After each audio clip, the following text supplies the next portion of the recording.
নমস্কার বন্ধুরা, আমি তোমাদের রঞ্জিত স্যার। আজকে তোমাদের বাংলা ফার্স্ট সেমিস্টারের যে জেনারেল পরীক্ষা বাংলা সাহিত্যের ইতিহাস, তোমাদের যেটা শনিবার দিন পরীক্ষা আছে, ঠিক আছে, সেইটা নিয়ে আমরা আলোচনা করব।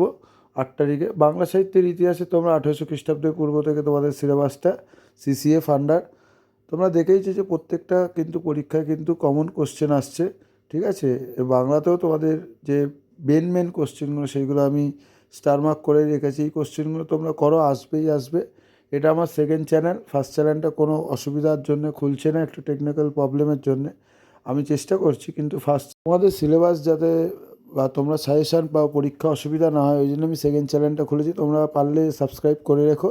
তোমরা প্রত্যেকটা সেমিস্টারের ভিডিও এবং প্রত্যেকটা সেমিস্টারের অল তোমার সাজেশান তুমি পাবে এই চ্যানেলে, ঠিক আছে। আমি দেখো, তুর্কি আক্রমণের কারণ ফলাফল, এটা এবারে most important question. Baru Chandidas Srikrishna Kirtan কাব্যের সময়কালীন সমাজের যে ছবি, এটা করবে।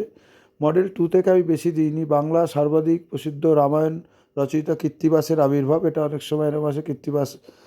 কৃত্তিবাস আবির্ভাবের বাংলা সাহিত্যের ক্ষেত্রে কী পরিচয় দাও। মহাভারতের শ্রেষ্ঠ অনুবাদক কবি পরিচয় দাও। শ্রীকৃষ্ণ বিজয় বাঙালি গার্হস্থ্য জীবনের সম্পর্কে আলোচনা করো। বৈষ্ণব পদকর্তা হিসাবে বিদ্যাপতি কৃতিত্বের আলোচনা করো। বৈষ্ণব পদকর্তা জ্ঞানদাসের কবি কৃতিত্ব আলোচনা করো, ঠিক আছে। চৈতন্যদেবকে অবলম্বন করে মধ্যযুগে চৈতন্য জীবন যে রচনা কারণ কি, ঠিক আছে, এটার কবি প্রতিভা আলোচনা করো। চৈতন্য জীবনী সাহিত্যের রচনা কবি বৃন্দাবন দাসের কৃতিত্ব আলোচনা করো, ঠিক আছে। এই কোশ্চেনগুলো তোমরা করো, ঠিক আছে। লাস্টে যে টিকাগুলো দিয়ে সেগুলো করো, 100% আসবে।